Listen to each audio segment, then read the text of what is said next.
You're listening to the Cycling Podcast Féminin in association with Rapha, the fastest clothing in the World Tour, the home of cycling with character. Ride and watch with Rapha in 2019 as they partner EF Education First and Canyon SRAM.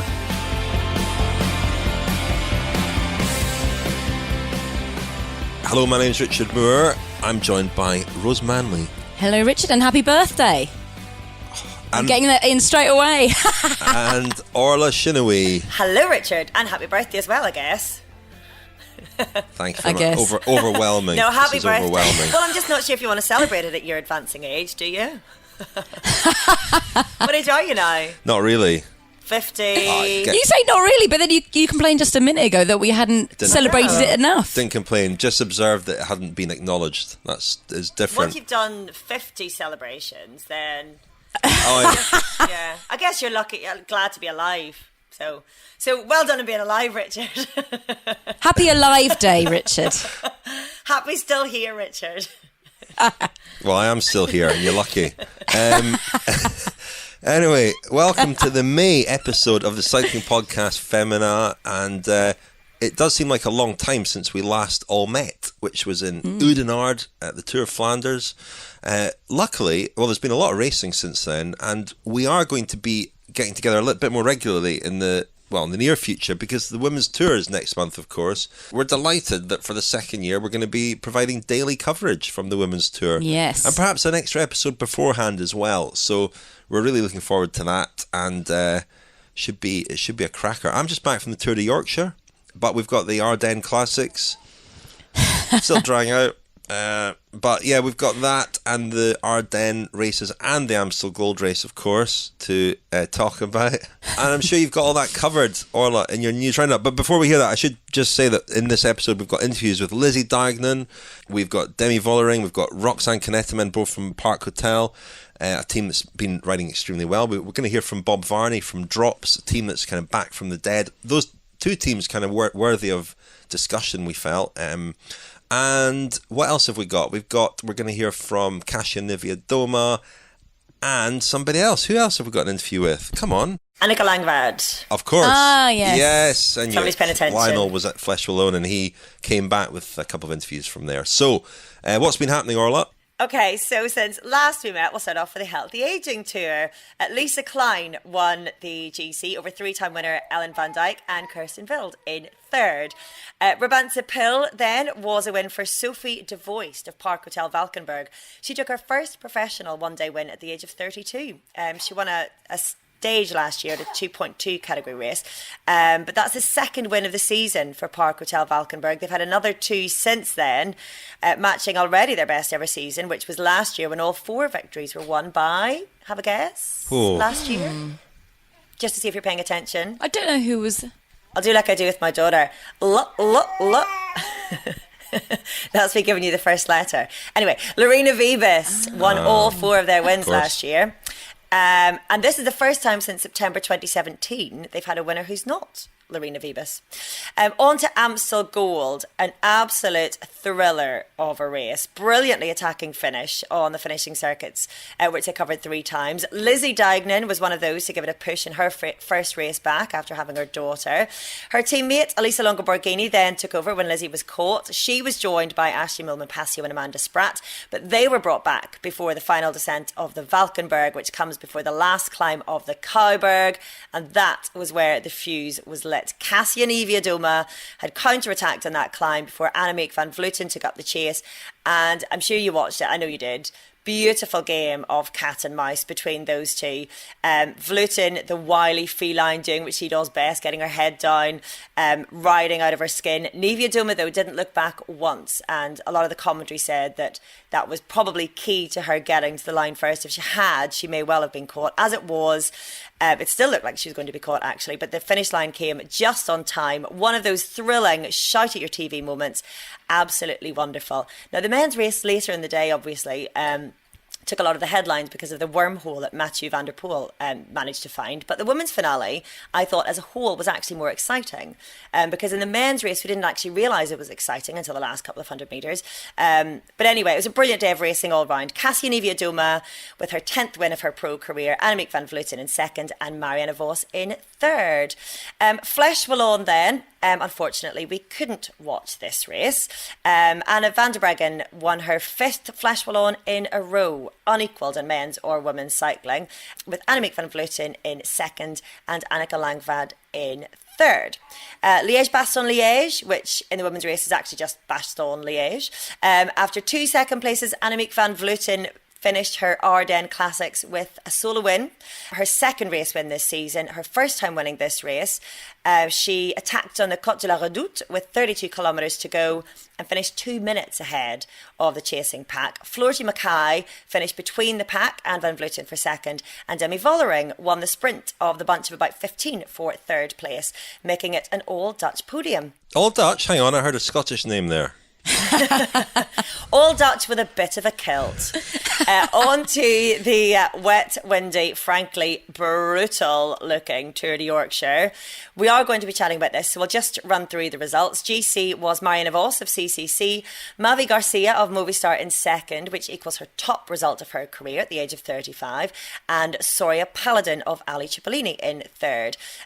Quick mention of the stage wins. Lorena Wiebes took the first stage for Park Hotel Valkenburg over Christine Majerus of Boels Dolmans and Alison Jackson of Team Tibco SVB. And stage 2 was the same as the GC podium. Marianne Vos with her second win this season after Alfredo Binda, Mavi Garcia and Soria Paladin in third.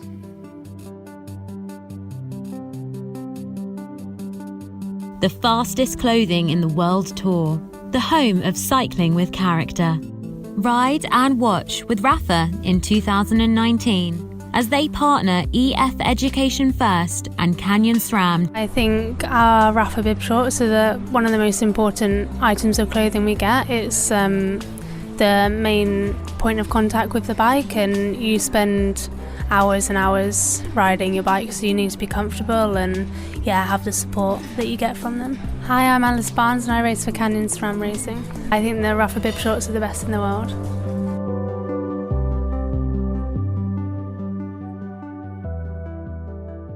Thank you very much indeed to our headline sponsor, Rafa. Now, many of you might have been reading the Rafa roadmap, which has been published on velonews.com, and it's at rafa.cc as well. It's a sort of analysis of all that's wrong, I guess, in professional cycling, men's and women's, and a bit of some proposals for how it could be changed. Some interesting detail. There's a lot of research that went into the roadmap, and some interesting detail on women's cycling. And one of the big problems, you touched on it there in your news roundup, Orla, is how difficult it can be to watch it on television. Only 25% of the Women's World Tour could be seen on television in the 2017 season, says the Rafa roadmap. And that has a major impact on the development of the women's sport. It's something that we've talked about for a long time. They mentioned team budgets as well, which are obviously much smaller than in the men's sport. Events regularly rely on volunteers to ensure they run, and it is believed that more than half of the women riders work a second job to secure a living wage. The typical cost to run a UCI elite professional women's team can be as little as $100,000. And an estimated 51.6% of female pro cyclists also have to pay back parts of their salaries to their teams in order to pay for basic necessities such as equipment, travel costs and the services of a coach.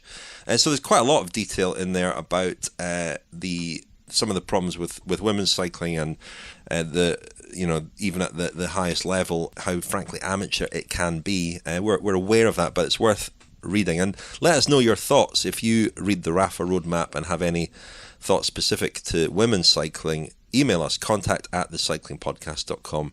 And thanks very much indeed to Rafa for supporting the Cycling Podcast Féminin. They'll also be sending me a few Pedalers de Charme t-shirts for the women's tour. I think we were gonna just all pick out a rider of the month, weren't we? We'll maybe do that a bit later on, because quite a few riders have stood out this past month, and a bit because I'm going to include the Tour de Yorkshire in that. It's almost notable for the fact that the racing hasn't been dominated by Anna van der Breggen and Annemiek van Vleuten. I noticed you shortened it to just Vleuten there during your news roundup, Orla. Is that a Dutch thing? No, it's a multitasking mother thing. Just very familiar. I've got baby Austin and his bouncer here. I'm trying to feed him at the same time as doing the news roundup, so I must have just lapsed in concentration because his bottle keeps falling out of his mouth. So, no, it's not a Dutch thing. Just me being a bit rubbish. I've got the similar kind of issue going on here with Richard, Orla, so... Needs constant feeding. Dealing with similar problems. I'm also feeding here.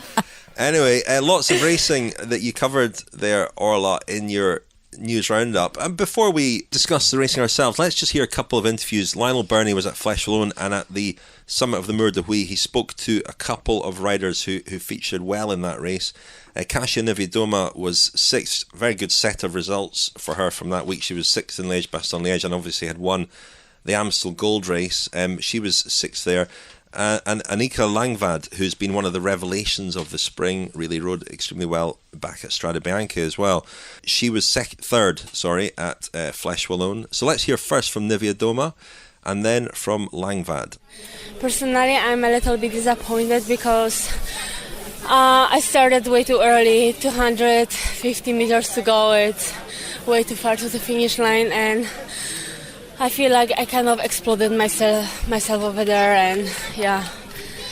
Was that partly because of the effort you made on Sunday, or did you go early thinking that you could go from that point? Yeah, for sure. There were a lot of expectations after winning Amstel Gold. I just feel like Cowberg suits me better. It's not as steep as Moor de Huy, and yeah, it's kind of more explosive, where here you've got to be really powerful. So, yeah. I mean, I feel like I should have waited a little bit more and then try. And Van der Breggen has really got this climb. She knows it exactly how to master it. Yeah, she's the queen of Moor de Huy for sure.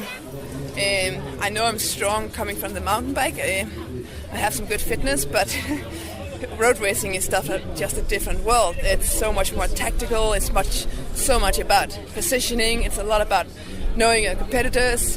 So yeah, everything is just so new. But I'm very fortunate that I have such a good and professional and experienced team around me, and some really, really good girls. And yeah, today I think we did a pretty good job. It's a different world to mountain biking. Totally. The only thing that's the same is the kind of you move your legs in circles. That's the only thing that's kind of the same. Of course, having a good fitness and having endurance and a good punch helps a lot, but still it's so different. Because here, whenever you go so hard, whereas in the mountain bike you also go hard, but you go hard for 1.5 hours in one go. So it's a little bit more like, dosed in a way. Here, you go full gas and then you sit up, you go full gas and then you sit up, and my legs, they first had to get used to it. I remember at Strade I was already tramping halfway through the race, and I thought, there's no way I'm gonna get through this race. But I kind of learned it a little bit by now, and every single race I just gained so much experience. And I know I have a really good punch, but you have to save a lot of energy for that, for that moment when you use your punch. It's like having, some cards on your hand and knowing what cards you have on your hand and really get to play them right. It's not easy, but I really love the challenge, and it's so refreshing, and for my mind, it's a huge motivation, and yeah, I just have a good time, and yeah. Well, I mean, the statistics are quite good so far, so of course I know I can be up there. Yeah, but that's one thing. I mean, but there's so many factors into these races. It's all about the course, the conditions, the competitors, the strategy. I mean, yeah, so there's so many things. But yeah, I know I'm strong, and that's a good start. Tactically, what did you learn today? Well, I got to learn the pain of the Muir. That climb is just so special because you have to pace it well, and it's not easy. So things like that, and also, yeah, just knowing your competitors, knowing what they're capable of is it's also something that I learn every single time. So that was Kasia Niewiadoma and Annika Langvad from Flèche Wallonne, two of the standout performers there. It was a race won by Anna van der Breggen for the 5th time, as you said, Orla, with Annemiek van Vleuten second, and that's a result that a podium that we're very used to seeing. But I guess the story of the last month has been of those two riders not dominating in the way that we've seen in the past. They've obviously performed extremely well, but they haven't looked to be on a different level to a lot of the competition. Yeah, it's been amazing to see some of the smaller teams actually make a bit of a difference and appear, like Park Hotel Valkenburg. I'm sure we'll be talking about them, and Demi Vollering's spring a bit later. But it's been amazing, I think, to see a lot of teamwork actually counteracting some individual strong performances so far this season, which can only be a good thing for women's cycling. I think it's been absolutely thrilling, actually, because we were in danger of getting a little bit bored, I guess, by their dominance in the races. And it's wonderful to see the cast of characters, because that's one of the things that people have said in the last couple of years about women's cycling, that it doesn't have the strength and depth that justifies an increased interest in it or increased investment in it. And this spring, I think, has shown that is indeed the case, that we do have strength and depth. And it's across a range of ages as well. You know, we've got young winners right through to, Marta Bastianelli has been one of the standout riders for me this spring. And that's sort of the range of teams and the range of ages, the range of experience. You've got the pure road riders, you've got the cyclocross, the mountain bikers also performing well. It's been really exciting to watch and makes it all very unpredictable, which is always good, I think, for sport. You mentioned the Amstel Gold Race. I mean, of the three, we're maybe a bit biased because it's the one that we could watch the most of. But was that the standout race for you of those three races, Amstel Gold Race, Flèche Wallonne and Liège-Bastogne-Liège? We were privileged to be able to watch that race because it was absolutely thrilling. I mean, I said in the news roundup that it was shout at your TV stuff, but it really was. I mean, I was watching it on Eurosport here, and Rob Hatch, I thought, was going to go hoarse with screaming. It was just thrilling. The number of attacks and counter-attacks in that final lap were just brilliant to watch. I loved it. And also the way that Kasia Niewiadoma won was really reminiscent of how she was racing, I think, a few years ago, and when she was a little bit less maybe formulaic and a bit more spontaneous, and it made it just wonderful to watch. And I think that it really highlighted that contrast that we can't see the others. I mean, Niewiadoma is still only 24. I think when she won the Women's Tour a couple of years ago, it was a real breakthrough performance. She was second in all the Ardennes Classics that year, I think, and you imagine that she might become the next sort of dominant player in women's cycling. That hasn't quite happened, and that there might be many factors behind that. But she's one of these riders who will produce a big performance and get at least a big result a year. She did it last year at Binda. She's done it this year at the Amstel Gold Race, and the way in which she wins is great to watch because she just kind of breaks people. She attacks from the front.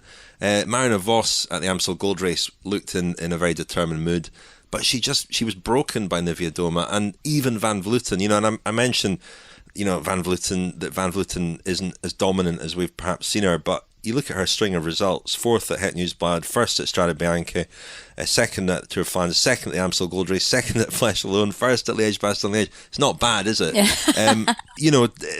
To beat her in any circumstances, and especially on a finish like that, takes some doing. And it was one of those performances that we see from Niewiadoma, not every week perhaps, but we'll see it at least once a season. No, I think we were chatting at Flanders, where we're kind of coming up with our predictions, that Kasia Niewiadoma kind of has this bit of a late, but she really animates the race. She makes it really exciting to watch and really splits the peloton apart, and actually does a lot of makes the decisive move that decides who wins the race. But she doesn't actually win all that often, and I think she was getting kind of a label for herself as kind of a nearly woman. Like, I think it's crazy to think now, but to think of, like, in men's cycling, Peter Sagan years ago used to always be the one who kind of almost got the result and always came second, or it always came in the top 10 but never won, which is crazy to think now. So I'm hoping that this will just be a point for her now, that then she can kind of break through and start winning more, because but also what was great about Amstel was the fact that it was a race that was actually, the results repaid the people who'd been putting in the most work into the race, because Kasia, every time on the Cowberg, she was always attacking and pulling the peloton apart. And I mean, the amount of work that Marianne Vos did throughout that race, I think on, the commentary, they were saying, it must be Marianne Vos is doing so much work. Is trying to bring all these breaks back single-handedly and taking 20 seconds on her own out of the breaks lead, that she must be working for Ashley Moolman. And then for her to make such an amazing performance, still have the energy to make such an amazing performance at the end, it's really good to see, actually, a race that repays the people who have put the most into it. Well, there was certainly no problems watching the Tour of Yorkshire, was there? We had the 2 stages of the women's race broadcast in their entirety, neutralised zone and everything.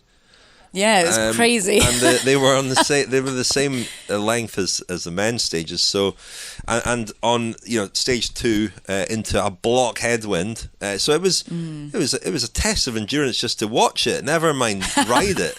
Yeah. So how's about this for dedication? Because I couldn't actually watch it live because we had friends here this weekend, so I had to entertain them rather than plonk them in front of 8 hours plus of cycling. So I actually spent yesterday I started with stage 2 for whatever reason, watching stage 2 start to finish, knowing the results, no commentary, sat through the neutralised zone. I don't know really why I did it, but I did. Why didn't you skip forward? Well, I did every now and again, but I'd only skipped like half a kilometre at a time. So I was afraid of missing something because I thought I'd rather watch it than read about it because I knew what the result was. I wanted to just discover it myself. And then I watched stage 2 this morning in an hour. Stage 1 in an hour, yeah. I mean, I was there for stage 1. I had to come back, so I watched stage 2. And it was tremendously absorbing, really, because, the conditions were so wild that really it was a brutal race and very difficult for riders and teams to know how to approach it tactically, I suppose. And to see Anna van der Breggen, attack and go clear with 75 kilometres to go, you thought, what's this? I mean, she's been sort of hitting out from further and further out. We saw at the World Championship last year how she's, capable of just riding away from everybody. But this was something else, and it was fascinating to watch Lizzie Deignan go after her as though she'd been watching the racing over the last year and a bit that she's been out of the sport, and realizing that Van der Breggen was the rider always to follow, no matter at what point of the race. And strange to see her, come back. You don't see her get caught very often, and then for the race to kind of happen around her and Annemiek van Vleuten without them being the main protagonists, it was just so unusual. And Marianne Vos obviously going clear and again riding in a way that, attacking on her own with sort of 25 Ks to go, and then getting clear with Garcia and Paladin, who I thought was the outstanding performer of the day, really. Yeah, Vos was trying to attack them and she just couldn't get any distance at all. Well, I mean, it all came down to cat and mouse, and that it just looked brutal, didn't it? The headwind and the huge cliffs and the sea, the stormy sea. It was very dramatic as a picture to see. But yeah, Vos just won it on having this kind of the sprint skills and the sprint nous. Chute à l'arrière du peloton, Cycling Podcast team car at the back of the pack, please. That's the voice of Seb PK to remind me to tell you that this month's episode of the Cycling Podcast Féminin is sponsored by the London to Brighton Bike Ride and the British Heart Foundation, for which the London to Brighton Bike Ride raises money. And we'll be among those taking part this year, Rose, on the 16th of June, day after the Women's Tour finishes. We've got a long drive back to London the previous night, which could affect our preparation. Our performance, let's put it down to that already. Yeah. So the route is 54 miles, starts at Clapham Common. It's on Father's Day this year. There's a big beach village on Brighton Beach at the finish line with food, drink, including a bar, live acts, massages and much more.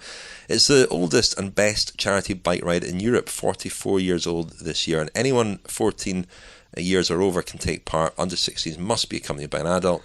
Adult entry fee is £45, under 18 entry fee is £40. It's a terrific route, and you can get £5 off if you go to bhf.org.uk/L2B 2019. That's bhf.org.uk/L2B2019.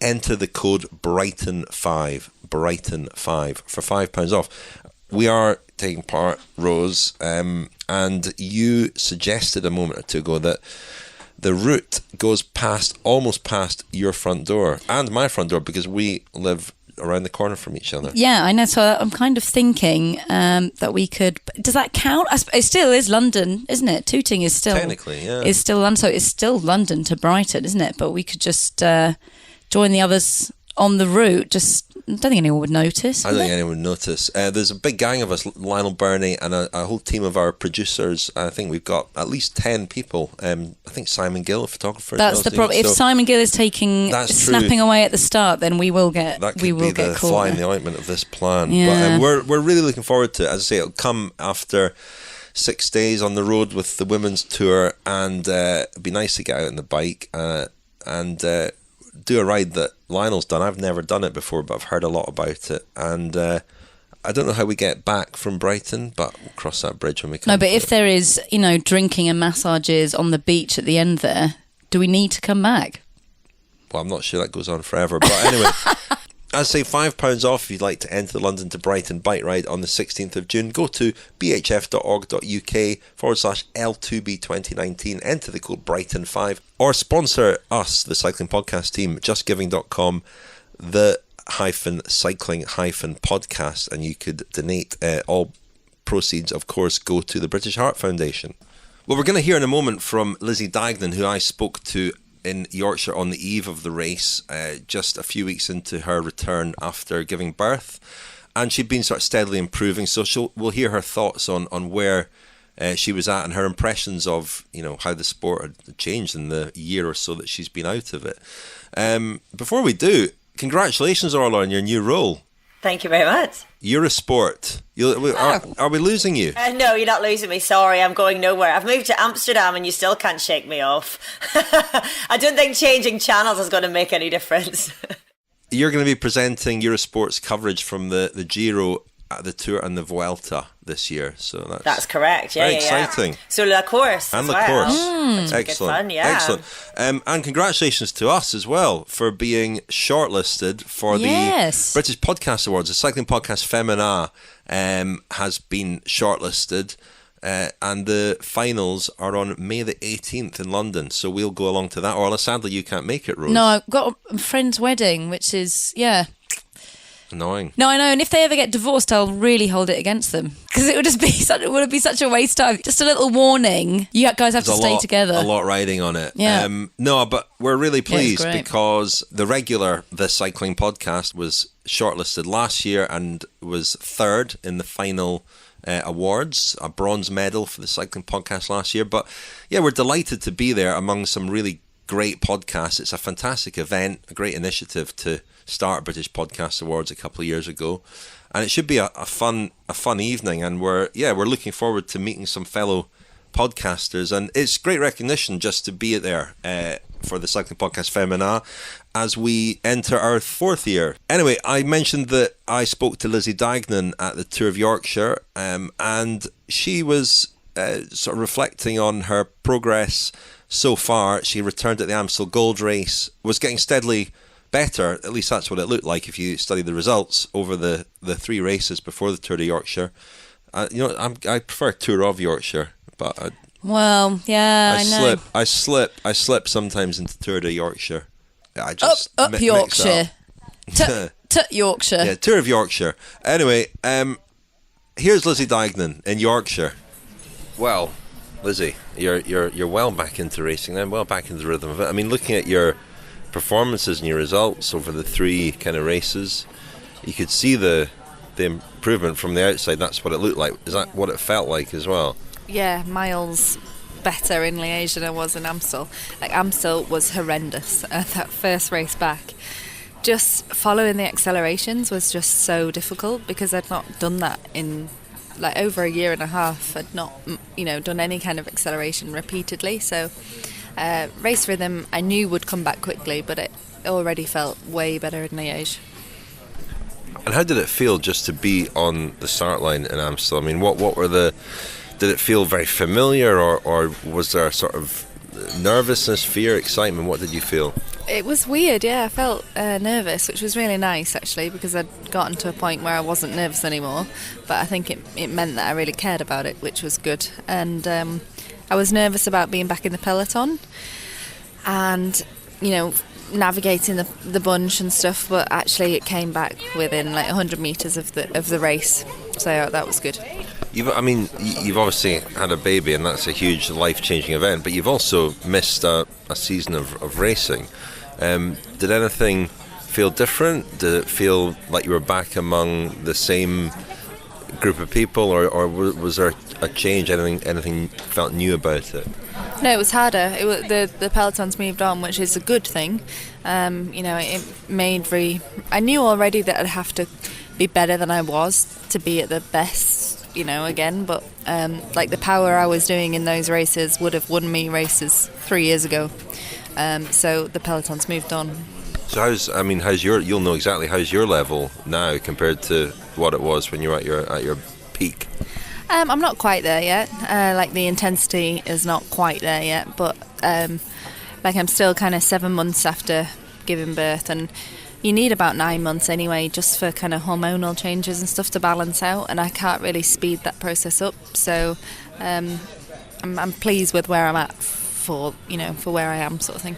I mean, I know you like to educate yourself about training, physiology and all the rest of it. I presume you've looked into any changes that might have happened as a result of being pregnant, having a baby.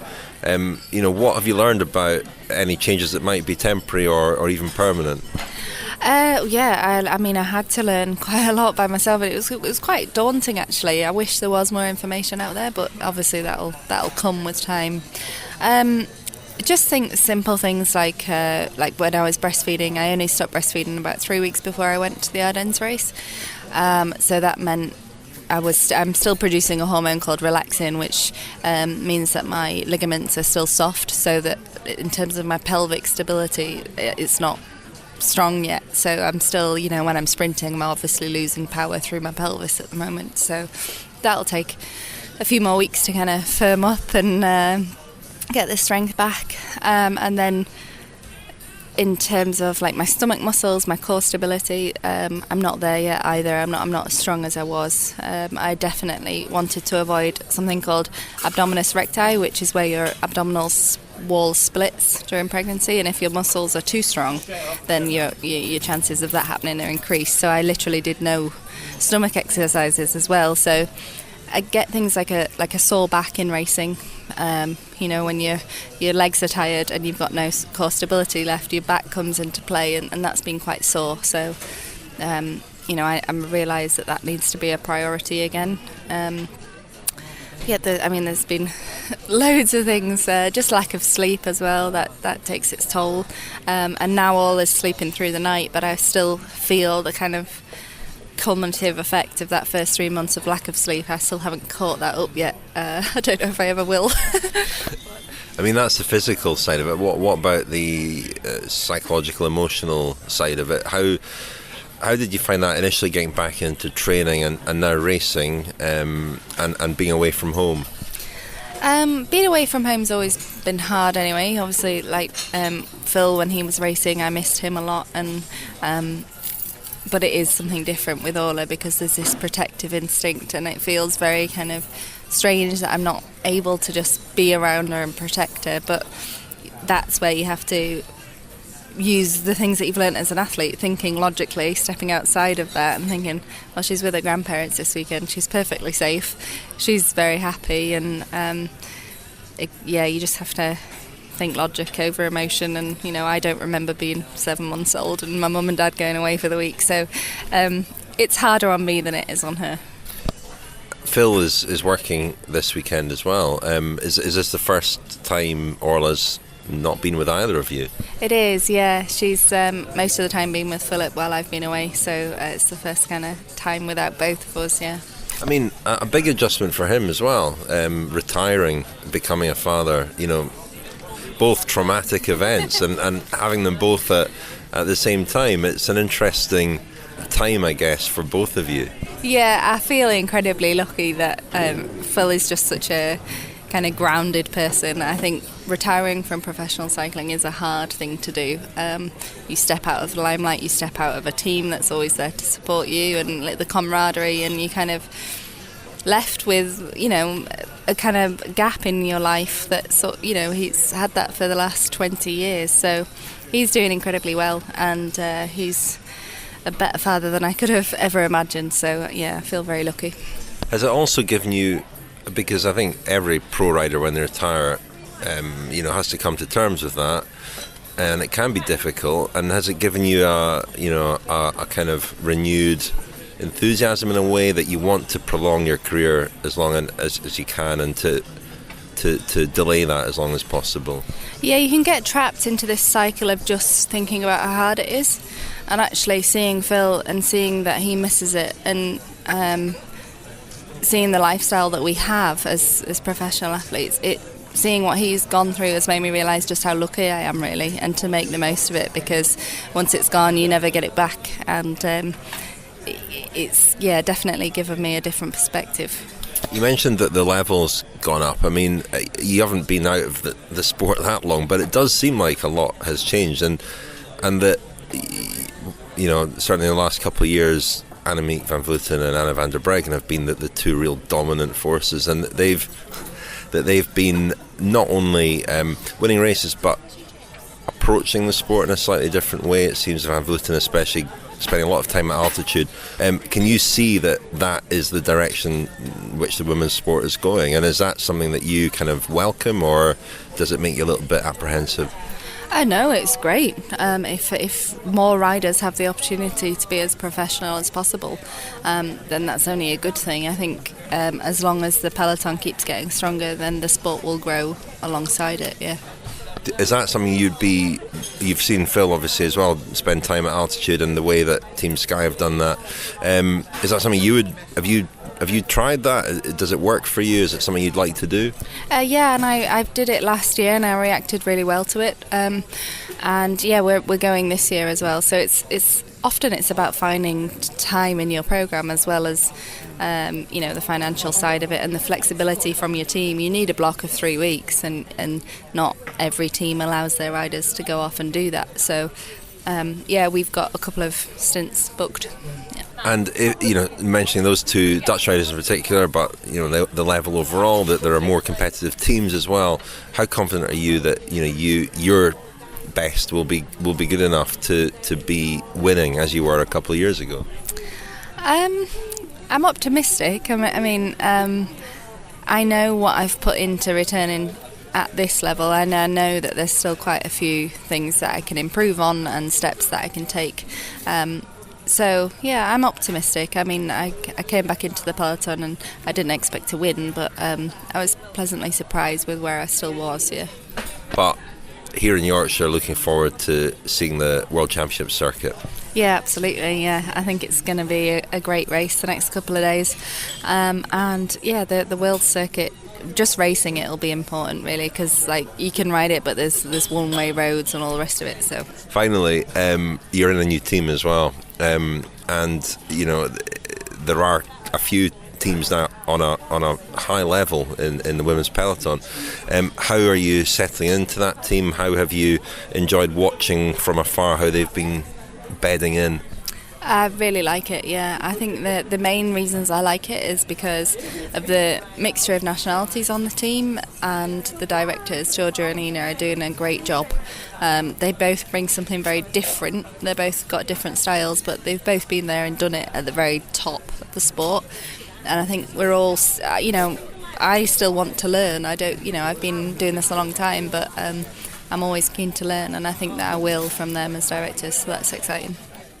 So that was Lizzie Deignan. What did you make of that, Rose? Well, I just thought it was so interesting. I think we forget about what amazing level Lizzie was on before she left the sport temporarily, because she was actually I think it was her third to last race was Plouay, and she won that.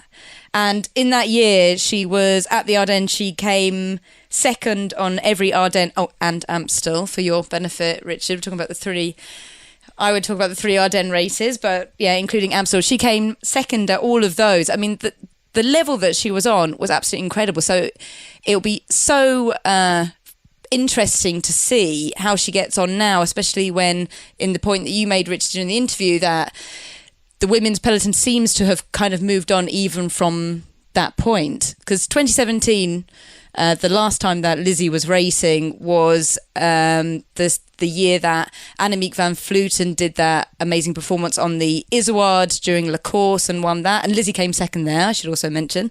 And also Anna van der Breggen won all the Ardennes. She won the Giro Rosa.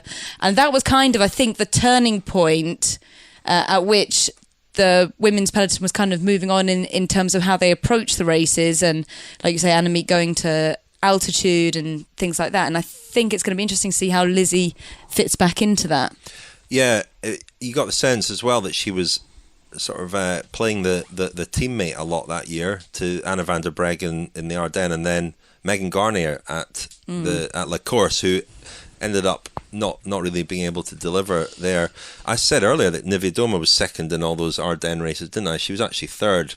Lizzie it was the same same podium. But she was kind of done over in each race by the Bulls-Dolmans pair of Lizzie Deignan and Anna van der Breggen. And yeah, she was at that level that we've seen from van der Breggen and Van Vleuten in the last couple of years. So it's going to be really, really interesting to see how she comes back. I mentioned her, we didn't hear her talk about the World Championships, but the people who've designed the course have said that it's been designed with her in mind rather than any male rider. So, I think that's if she can carry on her improvement, and what's always impressed me about her, she's been self-coached for many years. She knows her body extremely well, and I knew she'd have done the reading and the research into exactly what the effects of having a baby will have been, and how she'll recover from that, and what the timeline of that recovery will be. And I imagine she'll just get stronger and stronger. Whether she'll be, able to contend for the win in Yorkshire, who knows? It'd be, I think, a very, very open race. But yeah, it's going to be an interesting sort of journey to watch. Yeah, I think we can safely surmise that would be her target for coming back, would be the Worlds in Yorkshire. I think she said it anyway, and Tokyo next year. And she's been no slouch since she's come back. We can applaud her comeback of itself, but she was Trek's highest finisher at Liège-Bastogne-Liège. She was 7th ahead of Elisa Longo-Borghini in 9th. And I think what will be really interesting to watch with her is, you mentioned her results just before she left, and the fact that she was really working in service of Anna van der Breggen. I think what will be really interesting to see now is her change in motivation, because she really did seem to suffer emotionally, psychologically from the fallout from Rio 2016, and when we had the news of what was said at the time as 3 missed tests, which it wasn't, but the negative media attention that she got as a result of that, I think really made her slightly fall out of love with the sport somewhat. And you can just see how happy she is now being a mother. And anyone who has children knows that it just changes your life completely, for the better, for the worse, whatever. But it seems that she's found a new impetus, I think, and a new motivation with her riding, with her training, and I guess changing it all up slightly, because she can't just do what she did before. She has to completely draw up an entirely new plan. She does self-coach. She has to look into the effects on her body now of motherhood and of pregnancy, and teach yourself all over again. And that can be really exciting, I think. And we've seen with Marta Bastianelli how having a baby is certainly no barrier to going on and winning at the top level again. I think that maybe just having that fresh outlook on life could really benefit Lizzie. You've done the research as well, Orla. When do you think you'll be back to your previous level of podcasting? I am. Oh, I'm podcasting. I'm only joking.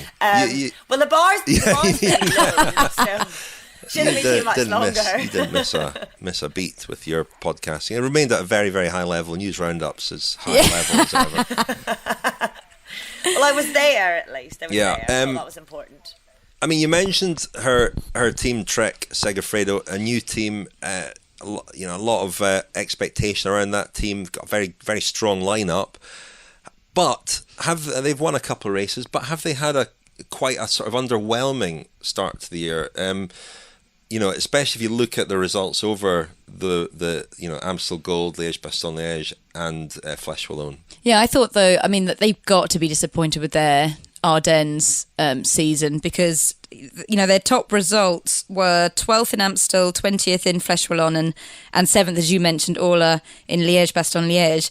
And it was just at one point when I was watching Amstel Gold Race, and there was a selection was made of 9 riders, and there was 3 in the break, and a third of those riders that were out front were Trek riders.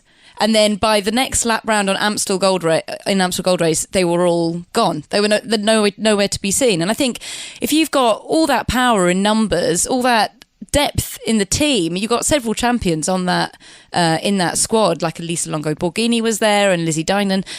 I can't see how they could have come out of that with a top result of 12th, to be honest, especially when much smaller teams, much more inexperienced teams are able to get much better results out of it. So yeah, they've had 8 wins so far this season, and none of them are Women's World Tour wins. The highest level so far is a category 1.1, which was Dwars door Vlaanderen with Ellen van Dijk.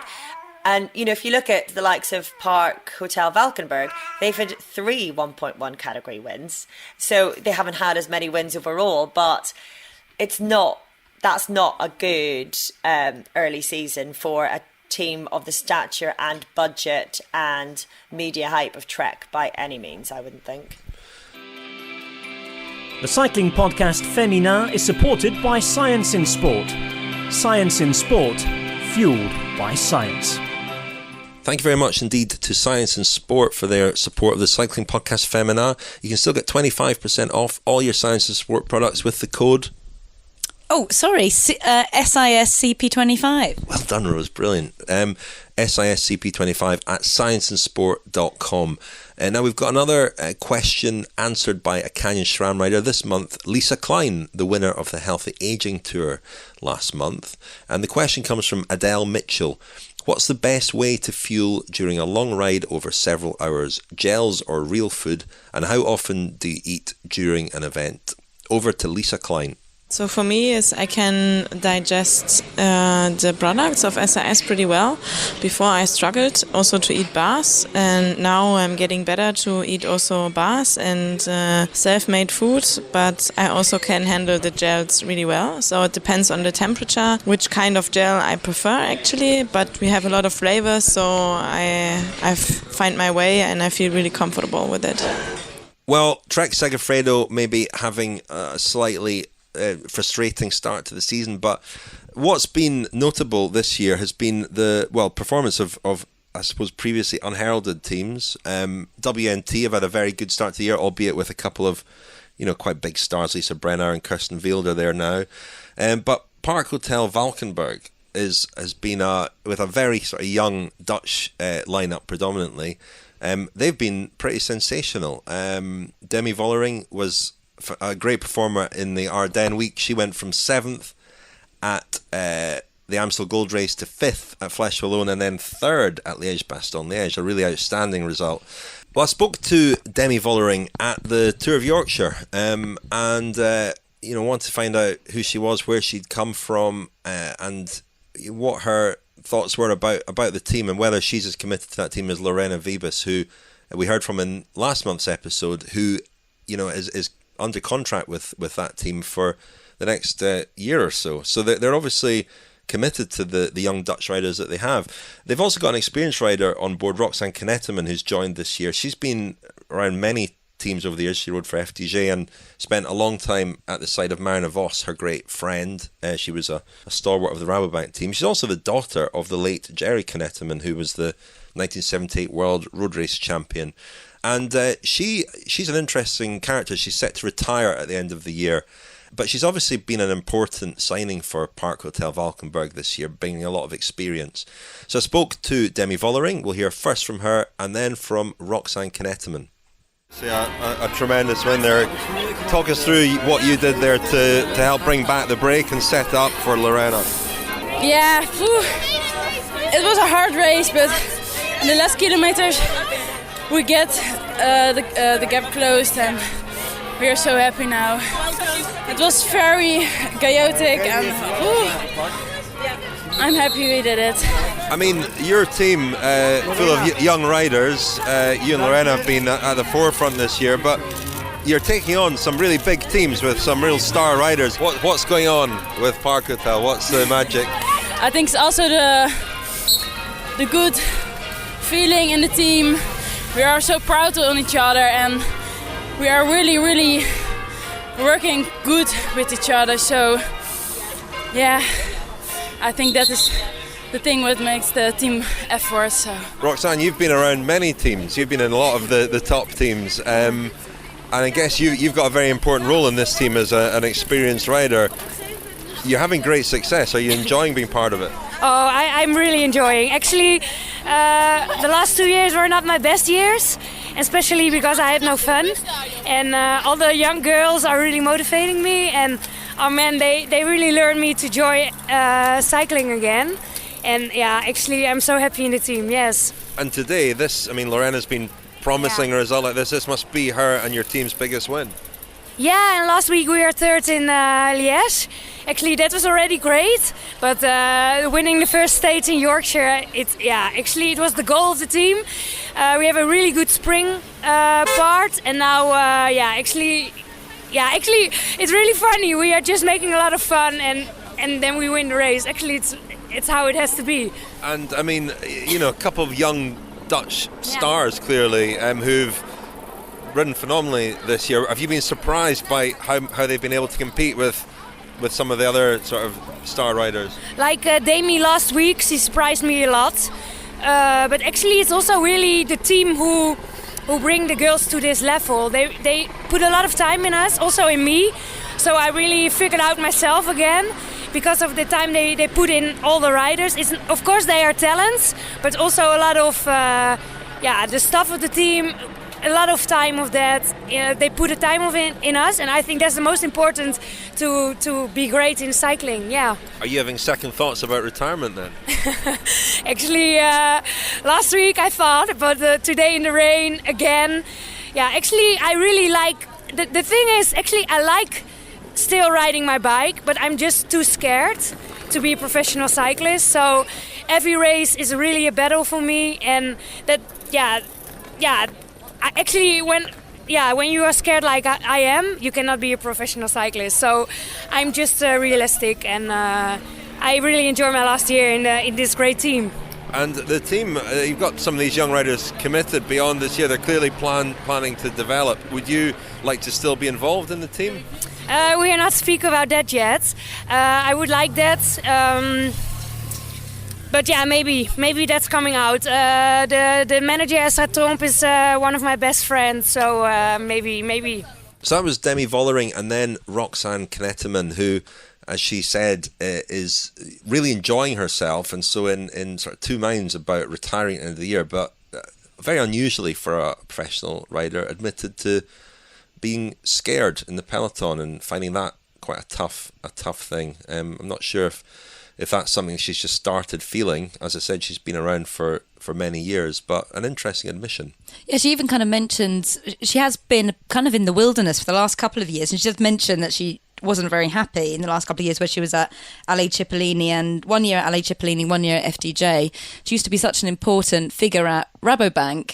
She kind of disappeared, fell off the map. So it's nice to hear that she has a place now at Park Hotel Valkenburg, somewhere that's a team that's obviously trying to build something long term. And obviously Knetemann's got a very important role in bringing up these young talents like Lorena Wiebes, we mentioned earlier, and Demi Vollering, who, people might have noticed she had a tearful post-race interview after getting on the podium at Liège-Bastogne-Liège, which I think was doing the rounds on social media. But we actually, although Vollering to many people won't have heard of her before, she actually made an amazing break at Trofeo Binda. It's something I hadn't really noticed when I was watching her at the Spring Classics, but when I was thinking back on it, on the final lap at Trofeo Binda, which was a very, very attacking race all the way through, she actually managed to get away and was 10 kilometres, made a solo break on the very final lap. It's only on the very final climb that she actually got caught. But I'd actually not noticed her at all. But obviously she's building something much bigger for the future. And you always see in teams, don't you, that the success of one can bring out the success of others. Vollering no doubt took inspiration from Wiebes, and the fact that she's been so competitive and only beaten by Kirsten Wild in a couple of big bunch sprints at the end of races like Ghent-Wevelgem, with Wild not in Yorkshire, the stage was set for Wiebes, and she won that bunch sprint very, very convincingly. It wasn't a narrow win at all. She's obviously a real future prospect. She's still so young, and she's obviously a specialist. We saw her struggle the next day in the leader's jersey when they went over the climbs and so on. But a great talent, and Vollering a different sort of talent. And I mentioned at the start that we were going to select a rider of the month. I think she'd be my rider of the month just for those results in the Ardennes and Amstel Gold Race. But for a rider so young and to finish on the podium at Liège-Bastogne-Liège against those kinds of riders, I thought was really exceptional. So Demi Vollering would be my rider of the month. She actually also has only just started doing being coached last year in cycling. So to have got these results already and only have been coached for the last kind of 8 months or something is exceptional. She was a speed skater before, so it's exceptional. So nice for you to pick something that a rider that everyone's already spoken about. How convenient. Yeah, indeed. I think whenever we WhatsApped last night, Richard got in first with Demi Vollering, and me and Rose are both like, yeah. Oh well, we can all pick the same rider. No, I've got another. But we've already mentioned her anyway. We have already mentioned her. But I've got a very specific reason for being excited about watching, and that is Lizzie Deignan, because I think it is wonderful to see a mother coming back into racing at this high level. It is impossible to overstate just how difficult that will be for her, because it's not just about her body changing, taking the time out of racing, keeping motivation high, keeping momentum going, but it is so hard to organise your life around a baby. I mean, your entire logistics just have to change. And sorry, you can probably hear mine. We can see that. Yeah. We can see that and hear how difficult it is. But, because she is competing for the most part against riders who are allowed to be and who are professionally supposed to be incredibly selfish. They have to come first. Their training comes first. Their resting, their recovery. For her, that all has to play second fiddle to looking after a little baby. And I just find it really thrilling, the prospect of seeing what she can do. So I was delighted to see her so aggressive, looking so strong and showing so much potential. And I just, regardless of what she does for the rest of the season, I think she's my rider of the month. I don't want to go all Freebian. I think, is that the term to use? Freebian to be like Daniel Freeb with my choice. But as you said earlier, Orla, Richard did kind of pull the rug from underneath us when he said you've got to pick a rider of the month and you can't have the one that you would have picked. But I thought I'd go for Alison Jackson, actually, because I feel like over the past few weeks she's kind of been everywhere. She's been everywhere and been doing every single job. I mean, to finish 9th in Amstel, which obviously finishes with a massive whacking climb, and then also finished 3rd in what was essentially a sprint stage at the Tour de Yorkshire on stage 1. I mean, to have that versatility and to really be representing, again, like we've been talking about Park Hotel Valkenburg, but Tibco have also been getting some top 10s recently and really making waves on the European scene, which, as an American team, they don't tend to prioritise those races so much. So I'd pick Alison Jackson. She's a Canadian rider and she's 30 years old, and this is her 5th year as a pro, and I think she's really coming into her own now. Great, well thanks for that, everyone. Before we go this month, let's hear also from Bob Varney of Drop, somebody we've had on the podcast a lot. His team lost its bike partner Trek last year in a move that left them pretty disappointed and surprised, because they thought they were embarking on a long-term project with Trek, but at the Tour de France last year, Trek announced their plans to set up their own team, which is the Trek Segafredo team, and it left Drops somewhat in the lurch. They are now sponsored by, or have a partnership with Cannondale, who've supplied bikes. Their new bikes arrived just in time for the Tour of Yorkshire, and they seem on a fairly secure footing, albeit on a slightly lower level to last year. The riders are not being paid this year, which they were last year. So they've kind of gone back, taken a step or two back to maybe where they were a couple of years ago, with the hopes that they can rebuild and move back towards where they were last year. So it's good to see them still around, and with a good race program this year. So I caught up with Bob Varney at the Tour de Yorkshire. Here's what he had to say. Your circumstances, I guess you've had quite a quiet start to the season, but you're back, and you were telling me last night you've got a good block of training, of racing now. Yeah, it was kind of a mixture of budget and circumstance, really. We didn't get a few of the wild cards we hoped to, but as I said to you last night, it's sort of it probably helped in a way, because we had got a smaller budget, so we could focus on what we'd got. And now we do have a nice period coming up. We had Borsell last week, Yorkshire this weekend, and then Elsie Jacobs, California, Turrigan. Really good lead up to the OVO Women's Tour. So the girls will be fresh. We only got a smaller squad. It would have been nice to go to Australia, but that'd have all been a bit fatigued. So, yeah, I think that every cloud has a silver lining. And you've got your new bikes, new partners, and how are things looking, and how are things feeling after what happened at the end of last year, and having to sort of, I guess, take a little bit of a step back before going again this year? Yeah, well, we've now drawn a line in the sand and moved on. We're much more positive the last sort of month and a half or so. All of our new bikes have arrived from Cannondale, so we're obviously very happy about that. We got good support from them, TT bikes for everybody, climbing bikes, and aero road bikes, so that's good. I think it's better to take a step back and survive than not be here at all. So we're not where we want to be. And we hope that we can work towards that this year and get back to where we really do want to be. But in the interim period, we've got a really good group. It's very positive. We've got a really good positive vibe about everybody. We're all a lot happier in the last 4 to 5 weeks. So yeah, a lot to look forward to. How do you? I guess you've retained a lot of the same riders, 1 or 2 new riders as well. But how do you retain that? How do you keep morale up, and how do you retain that sort of positive attitude that's always been part of your team? That's a good question. I guess partly it might come from me, I guess. But yeah, we've got a nice group, and I do try really hard to keep everyone positive and realise how lucky we are to be doing everything that other people can only dream of. You're right, we've got the core group. We've introduced a few new riders, the British track trio who know all the other girls, so the dynamic there is very good. So that was Bob Varney, and good to see Drops back in the peloton, looking pretty swish in their new white kit this year. Always well turned out, aren't they, Drops? And we look forward to seeing them at the Women's Tour as well.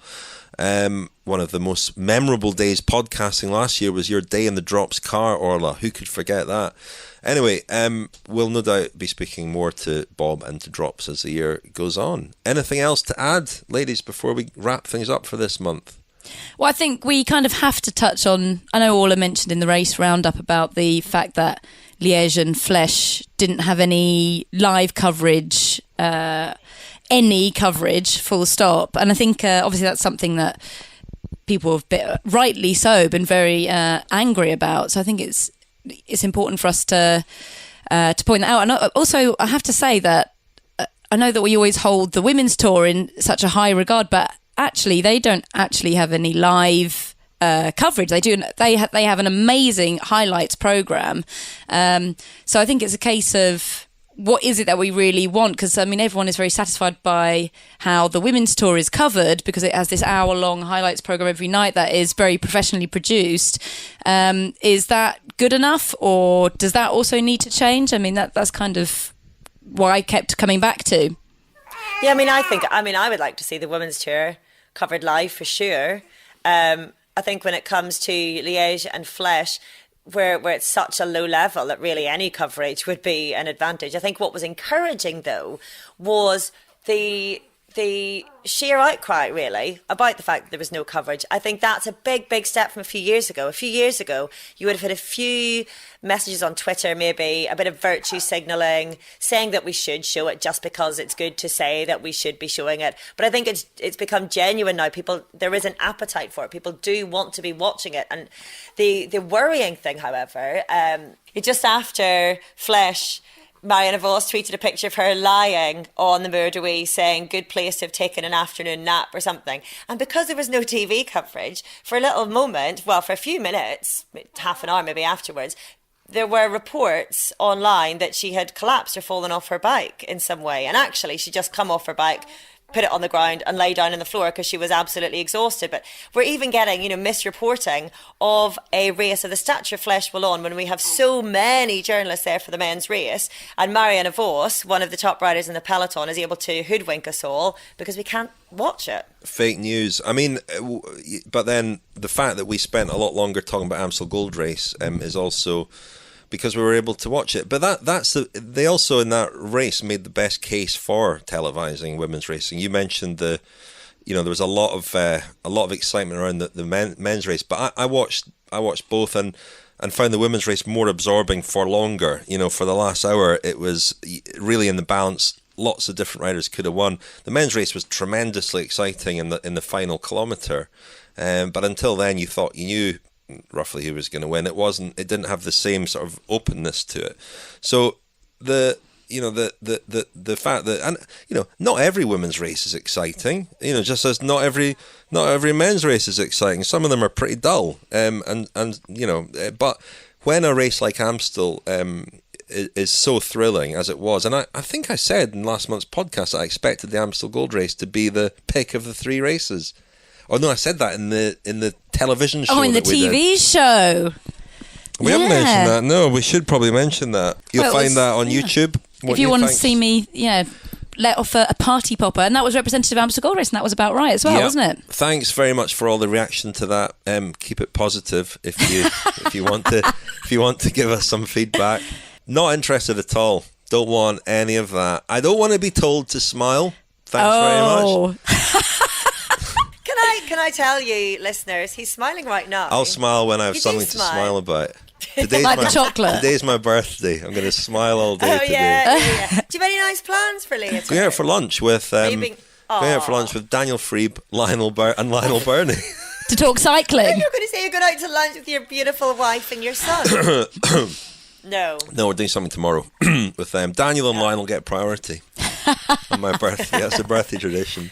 Anyway, we should wrap things up for this month. We'll be back next month before the women's tour, I think, with a little special extra episode, and perhaps have some announcements to make in that. And then obviously we'll be providing daily coverage from the women's tour, which we're really excited about, I know.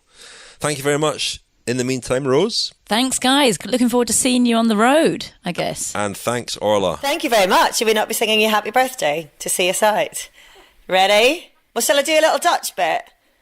So they don't actually sing happy birthday in a different language. Theirs is lang zal je leven, lang zal je leven, lang zal je leven in Gloria. And then sing Gloria twice over, and I can't remember the tune of it. So there you go. Happy birthday!